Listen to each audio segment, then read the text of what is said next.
કેમ છો બધા? તો ઘણા સમય પછી આપણે મળીએ છીએ. હવે તમારી પરીક્ષા જે છે, એક્ઝામ એ આવતા મહિનામાં જ છે. તો આજથી આપણે એક એવી સિરીઝ ચાલુ કરી કે જે મેં તમને ક્વેશ્ચન બેંક આપી છે, એ ક્વેશ્ચન બેંકમાંથી જે આઈએમપી પ્રશ્નો છે, જે ઘણી બધી વખત પૂછવાના છે, તો એ પ્રશ્નો જે છે એ સમજાવીશું. બરાબર છે? તો ચેપ્ટર 3 સુધી દરેક પ્રશ્ન જે છે એ તમને આપણા જે અગાઉના વિડીયો લેક્ચર છે એનામાંથી મળી જશે.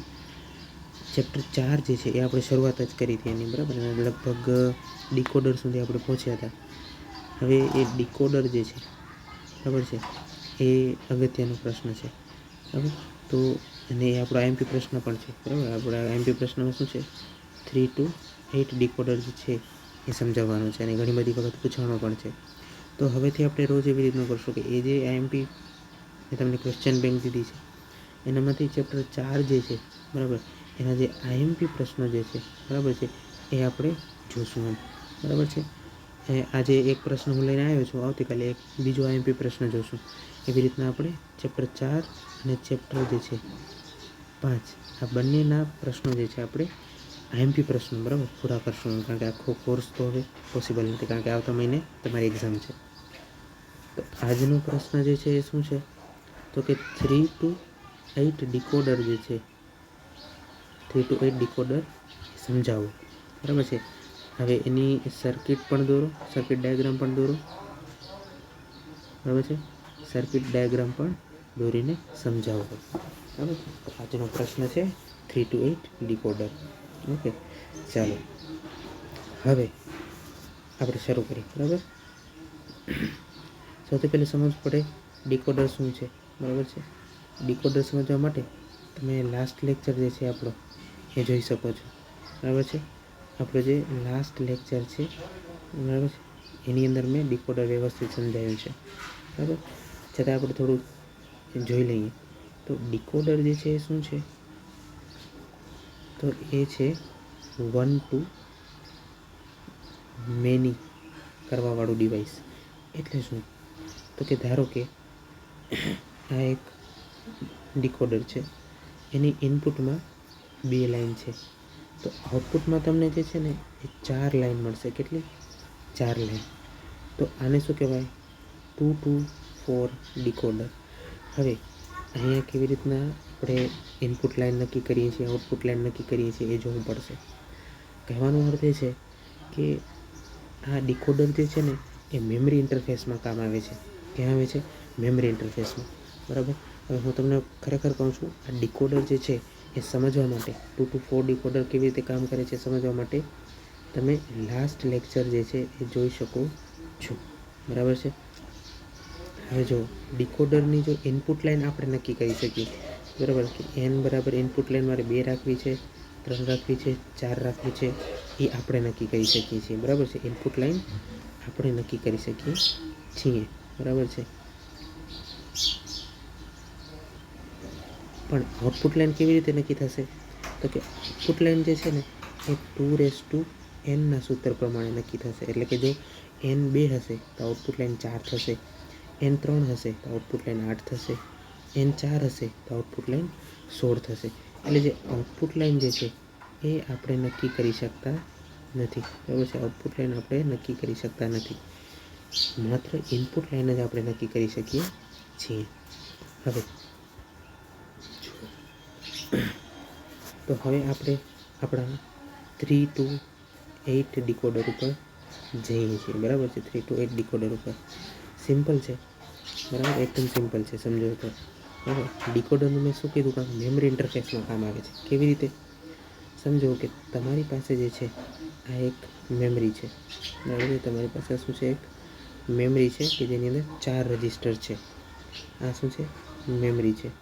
હવે તમારે આની અંદર જે છે ડેટા જે છે એ ભરવો છે. બરાબર, તો આ છે લોકેશન 0, 1, 2 અને આ 3. આ લોકેશનમાં તમારી પાસે ડેટા છે, એ ભરવો છે. બરાબર, હવે તમે ડેટા મોકલો છો, પણ એ કયા રજિસ્ટરની અંદર જઈને સેવ થશે, બરાબર, એ તમે કહી શકતા નથી, બરાબર છે। તો કયા રજિસ્ટરની અંદર જઈને ડેટા એ સેવ થવું એ કોણ નક્કી કરશે? ડિકોડર, એ નક્કી કરશે ડિકોડર, બરાબર છે। તો આવી રીતનું છે ડિકોડરનું કામ હોય છે। એ શું કરે છે? ડેટાને યોગ્ય મેમરી લોકેશનમાં મોકલી આપે છે, બરાબર। હવે જો 4 મેમરી લોકેશન હોય તો આપણે 2 to 4 ડિકોડર વાપરી શકીએ, કારણ કે આજે 4 આઉટપુટ લાઇન જે છે, બરાબર, એ દરેક મેમરી રજિસ્ટર સાથે જોડાયેલી હોય છે। હવે જો મારી પાસે મેમરી છે, બરાબર, મેમરી છે કે જેના રજિસ્ટર 4 નહીં પણ 8 રજિસ્ટરવાળી મેમરી છે, બરાબર, તો મારે 3 to 8 ડિકોડર જે છે એ મારે વાપરવું પડશે, કારણ કે જે 8 જે છે, બરાબર, એની દરેકે દરેક આઉટપુટ લાઇન, બરાબર, દરેકે દરેક 8 આઉટપુટ લાઇન મારા એક એક રજિસ્ટર સાથે જોડાયેલી હશે, બરાબર છે। ઓકે, તો હવે 3 to 8 ડિકોડર જે છે આપણે શરૂ કરીએ। સૌથી પહેલે તો 3 to 8 ડિકોડર માટે આપણે એક ટ્રુથ ટેબલ બનાવવું પડશે। 3 to 8 ડિકોડર કેવું હશે? તો કે 3 to 8 ડિકોડર કંઈક આવી રીતનું હશે, બરાબર છે, કે જેની ઇનપુટ લાઇન કેટલી હશે? 3 to 8 ડિકોડરની ઇનપુટ લાઇન હશે 3 અને 2n, બરાબર છે, ઇનપુટ લાઇન હશે 3 અને 2 એ હિસાબે આઉટપુટ લાઇન કેટલી હશે? બરાબર છે, આઉટપુટ લાઇન હશે 8, બરાબર છે। એટલે જો મને કહું A, આ B અને આ C, તો બરાબર, તો ટોટલ 8 આઉટપુટ લાઇન હશે। કેવી રીતે? તો કે input line n is equal to 3 છે, તો આઉટપુટ લાઇન 2 એટલે 8 થશે, બરાબર છે। હવે એ આપણે કેવી રીતે જે છે એને નંબર આપશું? તો કે આઉટપુટ લાઇનને આપણે y0, y1 એમ કરીને આપણે કેવી રીતે લખી શકીએ? અહીંયા આવશે y6 અને y7, બરાબર છે। અને આ આપણે શું લખશું? 3 to 8 જે છે ડિકોડર, બરાબર છે। હવે ટ્રુથ ટેબલ જે છે એ આપણે સૌથી પહેલાં બનાવવાનું થશે। ટ્રુથ ટેબલ એટલે ઇનપુટ વર્સિસ આઉટપુટ, બરાબર। ઓકે, ચાલો, તો સૌથી પહેલાં આપણે એક ટેબલ બનાવીએ।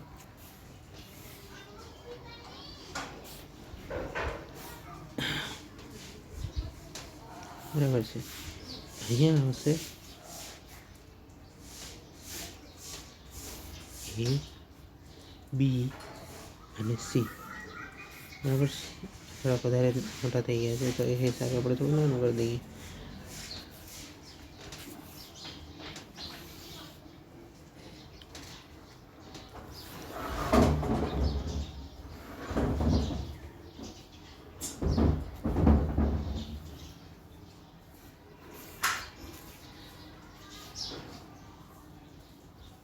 અહીંયા આવશે ઇનપુટ,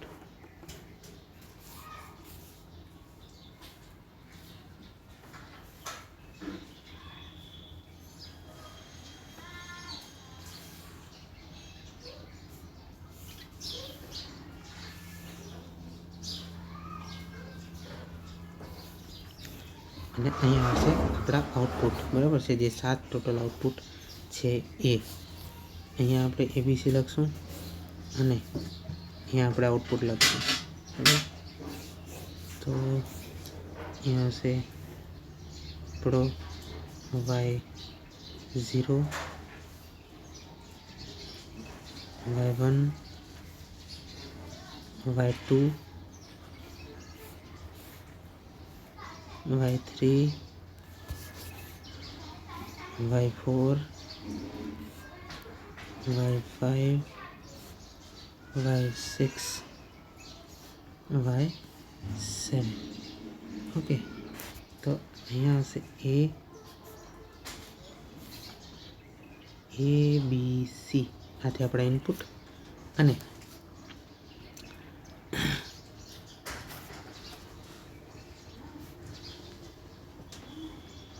y7 અંદરથી ચાલુ કરીએ આપણે, y7,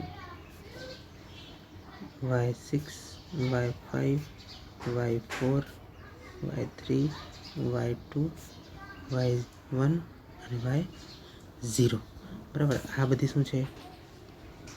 આઉટપુટ લાઈન છે બરાબર છે, આઉટપુટ લાઇન્સ છે બરાબર છે। આ 3 ઇનપુટ છે, જે પ્રમાણે ઇનપુટ આપણે સિલેક્ટ કરશું એ પ્રમાણે આપણને આઉટપુટ મળશે। હવે જો સમજો કે મેં ઇનપુટ લીધું છે 0 0 0 એટલે કે 3 જે છે એ 0 છે બરાબર છે। 3 જે ઇનપુટ લાઈન છે એની ઉપર મેં કોઈ પણ સિગ્નલ આપ્યું નથી, 0 0 0 છે। તો આ હિસાબે કઈ લાઈન સિલેક્ટ થશે? તો કે આ 0 0 0 ને એ બાઇનરી સંખ્યા સમજી ને આપણે જો એને ડેસિમલમાં કન્વર્ટ કરીએ બરાબર છે, મેં તમને કીધું છે ડેસિમલમાં કન્વર્ટ કેવી રીતે કરીએ છીએ આપણે, તો કે ડાબી બાજુથી આપણે શું લખીએ છીએ 1 2 2 4 એટલે ડબલ ડબલ ડબલ કરતા જઈએ છીએ। તો 0 0 0 નું ડેસિમલ ઇક્વિવેલન્ટ શું થશે? તો કે 0। તો એનો મતલબ કે y0 જે છે એ લાઈન સિલેક્ટ થશે। ધારો કે મેં 0 0 1 આવી રીતે ઇનપુટ લાઇનમાં સિગ્નલ આપ્યું છે, એટલે કે એ અને બીમાં તો કાંઈ સિગ્નલ નથી આપ્યું, પણ સીમાં મેં જે છે એ +5 વોલ્ટ આપ્યા છે। તો કઈ લાઈન સિલેક્ટ થશે? તો કે 0 0 1 ને આપણે ડેસિમલમાં કન્વર્ટ કરીએ તો કેટલું થશે? તો કીધું 4 ની નીચે 0, 2 ની નીચે 0 એટલે તો નહીં આવે, 1 ની નીચે 1 છે, એનો મતલબ કે 1 0 0 1 એટલે 1 થશે, તો y1 સિલેક્ટ થશે। એવી જ રીતે 0 1 0 જો હું લખું છું તો 2 ની નીચે 1 છે, તો 2 નંબરની લાઈન સિલેક્ટ થશે। 2 લાઈન સિલેક્ટ થશે એમ નહીં, 2 નંબરની એટલે y2 સિલેક્ટ થશે। એવી રીતે 0 1 1 સિલેક્ટ કરું છું તો 3 નંબરની સિલેક્ટ થશે બરાબર છે। અને આવી રીતે જે છે હું દરેક લાઈન જે છે એ સિલેક્ટ કરી શકું છું, છેલ્લે 1 1 1 એટલે કે 7 નંબરની જે છે એ લાઈન સિલેક્ટ થાય છે બરાબર છે। તો આ જે છે એ આપણે ટ્રુથ ટેબલ બનાવ્યું છે। હવે જે છે આપણે એનું શું બનાવવાનું છે? હવે એનો આપણે સર્કિટ બનાવવાની છે। સર્કિટ જે છે એ કેવી રીતે બનાવશું? તો કે જેવી રીતે આપણે 2 to 4 ડીકોડરની સર્કિટ સમજી હતી બરાબર છે, એ જ રીતે આપણે 3 to 8ની જે છે સર્કિટ આપણે સમજવાના છીએ બરાબર। હવે જો 3 to 8 છે એટલે ઇનપુટ લાઈન કેટલી જોઈશે આપણને? 3 ઇનપુટ લાઈન જોઈશે બરાબર છે। ટોટલ 3 ઇનપુટ લાઈન આપણને જોઈશે, એક આવશે A B અને C।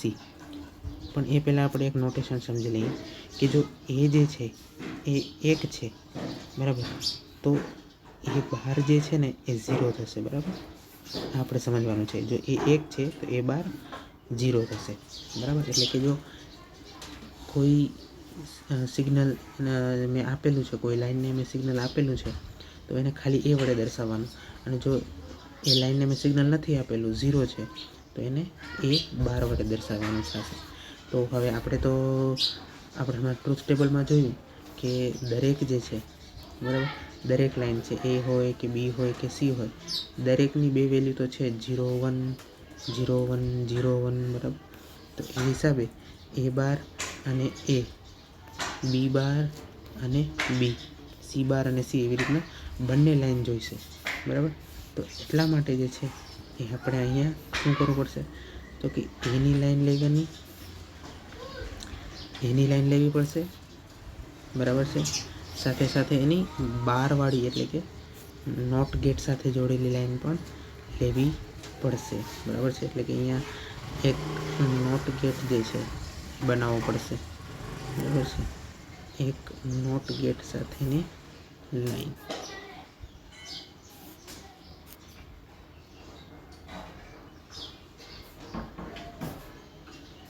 પછી હું અહીંયા લઉં બી અને બીની નોટ ગેટ સાથેની લાઈન,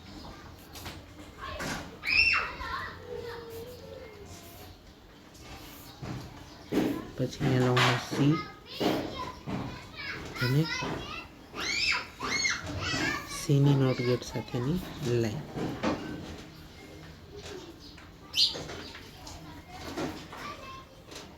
બરાબર છે।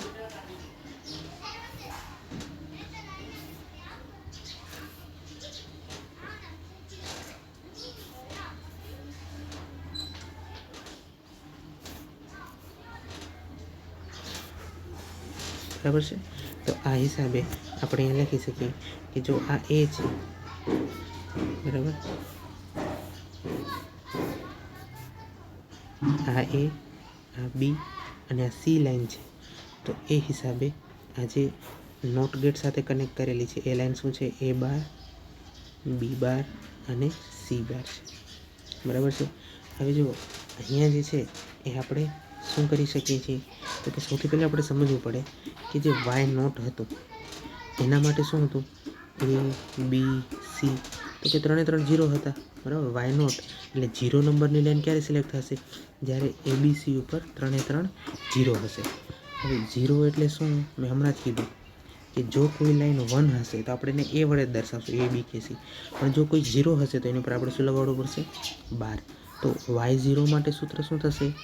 એ બાર ડોટ બી બાર ડોટ સી બાર, બરાબર છે. એ બાર ડોટ બી બાર ડોટ સી બાર, બરાબર છે. એ જે છે એ વાય નોટ માટેનું આપણું સૂત્ર થશે. તો આવી રીતે સૂત્ર બનાવતા આપણને આવડવું જોઈએ, બરાબર છે. ઓકે, ચાલો. તો વાય નોટ માટે શું થશે? એ બાર બી બાર સી બાર. ચાલો હવે હું કહું છું y3 માટે, બરાબર. તો 3 માટે કઈ લાઈન આપણે સિલેક્ટ કરી હતી? તો 3 નંબરની લાઈન સિલેક્ટ થાય એના માટે એબીસી એની જે પણ વેલ્યુ હોય 0 1 0 જે પણ હોય, બરાબર, એબીસીની, તો એ કેટલી થવી જોઈએ? 3 થવી જોઈએ.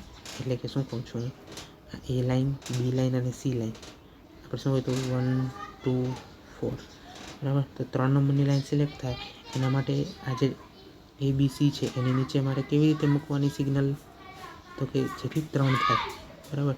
3 ક્યારે થશે? તો કે 1 1 અને 0, બરાબર છે. એટલે કે જો એ લાઈન ઉપર હું કાંઈ સિગ્નલ નહીં આપું પણ બી અને સી ઉપર હું 5 5 વોલ્ટનું સિગ્નલ આપીશ તો 3 નંબરની આઉટપુટ લાઈન સિલેક્ટ થશે. તો એ હિસાબે આપણે એનું સૂત્ર કેમ લખી શકીએ? તો કે એ તો 0 છે એટલે આવશે એ બાર, બી અને સી 1 1 છે એટલે આવશે બી અને સી, બરાબર છે. તો આવી રીતે જે છે આપણે સમજી શકીએ છીએ કે y0 y1 2 3 જે છે એનું કેવી રીતનું આપણું સૂત્ર બનશે, બરાબર છે. ચાલો તો હવે શરૂ કરીએ આપણે. y0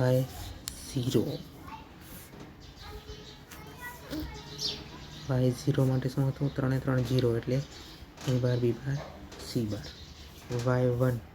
y1 માટે સી 1 જોઈએ એટલે a0 b0 c1. y2 માટે એ તો 0 જ જોઈશે, બી મારે 1 જોઈશે અને સી 0. તો આવી રીતે જે છે આપણા બુલિયન સમીકરણ બનશે. હવે તમે અહીંયા જોઈ શકો છો કે આપણી પાસે એ બી અને સી દરેક લાઈન છે, એ બાર બી બાર સી બાર છે અને એબીસી છે, બરાબર. પણ જે નથી એ શું છે? તો કે એ બંને જે લાઇન્સ છે, બરાબર, આ બંને જે ઇનપુટ છે એની વચ્ચે જે ગુણાકાર કરવા માટેનું જે આપણે ગેટ છે એ આપણી પાસે નથી. તો આપણે શું કરવું પડશે? એ ગેટ બનાવવો પડશે. ઓકે, તો સૌથી પહેલાં આપણે y0 માટે ગેટ બનાવીએ, બરાબર છે. સૌથી પહેલાં આપણે y0 માટે જે છે ગેટ બનાવીએ.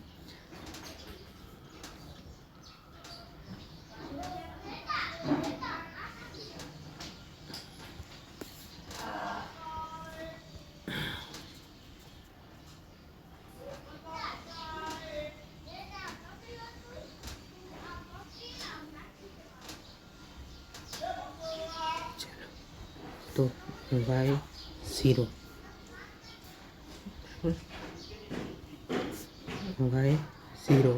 એટલે એ બાર બી બાર સી બાર. એ આપણને ખબર છે. ગુણાકાર માટે કયો ગેટ વપરાય છે? તો કે ગુણાકાર માટે વપરાય છે એન્ડ ગેટ, બરાબર છે. ગુણાકાર માટે વપરાય છે એન્ડ ગેટ. સરવાળા માટે કયો વપરાય છે? સરવાળા માટે આવી રીતનો ઓર ગેટ વપરાય છે. તો આપણને અહીંયા સરવાળો કરવો નથી, આપણને અહીંયા શું કરવું છે? ગુણાકાર કરવું છે. તો આપણને અહીંયા જોઈશે એન્ડ ગેટ. હવે જો y0 મેળવવા માટે મારે શું કરવું પડશે? કઈ 3 લાઈનનો ગુણાકાર કરવો પડશે? તો કે એ બાર બી બાર અને સી બાર, બરાબર છે. તો તો મારે ઇનપુટ ક્યાંથી લેવાનું? તો કે આ એ બાર છે ને ત્યાંથી મારે ઇનપુટ લેવાનું, એમાંથી નહીં, એ બારમાંથી. એવી જ રીતે અહીંયા બી બારમાંથી, એવી જ રીતના અહીંયા સી બારમાંથી. તો જ મારો y0 મને શું મળશે? એ બાર, બી બાર, સી બાર. બરાબર છે? તો આ થયો y0. આવી રીતે y1 2 3 4 કોઈ પણ જે છે લાઈન આપણે બનાવી શકીએ છીએ.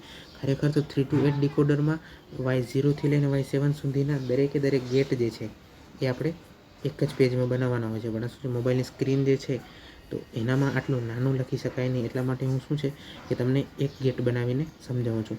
હવે ચાલો આપણે કોઈ પણ એક રેન્ડમ કોઈ પણ એક આઉટપુટ લાઈન લઈએ. જેમ કે હું ચાલો કહું છું y4, બરાબર. ચાલો y4ની જગ્યાએ લઉં છું y5. આ y5નો ગેટ બનાવવો છે મારે. તો હું કેવી રીતે બનાવું? તો સિમ્પલ છે. y5 માટે સૌથી પહેલાં તમારે આ સૂત્ર બનાવવું પડશે. તો જોઈએ ચાલો કેવી રીતે સૂત્ર બને છે. બરાબર છે? ચાલો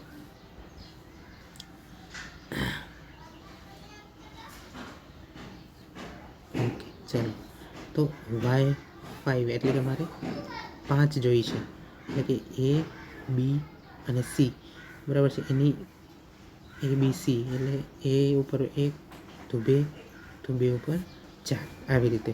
તો હવે એ, બી અને સી નીચે હું ક્યાં ક્યાં એક મૂકું કે જેથી જ્યારે પણ મેં એક મૂક્યો હોય, બરાબર, એનો સરવાળો શું થાય? 5 થાય. તો સૌથી પહેલાં તો મારે એ નીચે 1 મૂકવો પડશે એટલે 4 થઈ ગયા. 5 બનાવવા માટે મારે 2ની જરૂર નથી, 1ની જરૂર છે. બરાબર છે? તો એ હિસાબે 5 કેવી રીતે બનશે?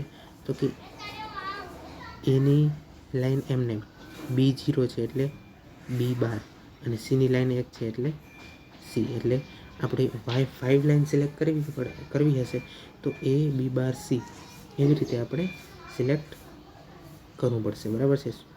લાઈનને સિલેક્ટ કરવી પડશે એ, બી બાર, સી. ચાલો હવે એ, બી અને સી વચ્ચે ગુણાકાર છે એટલે હું અહીંયા કયો ગેટ લઈશ? હું ગેટ લઈશ એન્ડ ગેટ. અને y5 મને ક્યારે મળશે? જ્યારે હું એમાંથી એક ઇનપુટ લાઈન લઈશ, બીજી ઇનપુટ લાઈન બીમાંથી લઉં છું, બી બારમાંથી, બી બારમાંથી એક્ઝેક્ટલી. અને ત્રીજી લાઈન ક્યાંથી લઉં હું? સીમાંથી. તો આવી રીતે જે છે એ દરેકે દરેક આઉટપુટ લાઈન માટે આપણે ગેટ બનાવી શકીએ છીએ. અને આને જે છે એ કહેવાય છે 3 to 8 ડિકોડર. બરાબર છે? 3 to 8 ડિકોડર. બરાબર છે? તો આ આપણે ધ્યાન રાખશું. તો આજનો આપણો જે પ્રશ્ન હતો કે 3 to 8 ડિકોડર જે છે એને એક્સપ્લેન કરો. તે આપણે એકદમ વ્યવસ્થિત રીતે જે છે એ જોયું છે. બરાબર? ડિકોડર કોને કહેવાય છે એ તો આપણે લાસ્ટ લેક્ચરમાં જોઈ જ ગયા છીએ 2 to 4 વાળામાં. પછી 3 to 8 ડિકોડરને આપણે કેવી રીતે સમજ્યું? તો કે ડિકોડર જે છે કેવી રીતે કામ કરે છે. 3 to 8 ડિકોડરની ક્યારે જરૂર પડે? જ્યારે આપણી મેમરીમાં 8 રજિસ્ટર હોય ત્યારે. કારણ કે દરેક રજિસ્ટર માટે એક આઉટપુટ લાઈન તો જોઈએ જ. બરાબર? તો 8 રજિસ્ટર હોય તો 8 આઉટપુટ લાઈનની જરૂર પડે. તો જ્યારે 8 રજિસ્ટરવાળી મેમરી હોય ત્યારે આપણને 3 to 8 ડિકોડરની જરૂર પડે. પછી આપણે ટ્રુથ ટેબલ પણ બનાવ્યું કેવી રીતે આપણે એક એક લાઈન સિલેક્ટ કરી શકીએ છીએ. પછી આપણે એનો ગેટની મદદથી સર્કિટ ડાયાગ્રામ પણ બનાવ્યો. બરાબર છે? તો આ જે છે એ આજનો પ્રશ્ન છે. બરાબર છે? IMP ક્વેશ્ચન સિરીઝનો કે જે આપણે ધ્યાન રાખશું.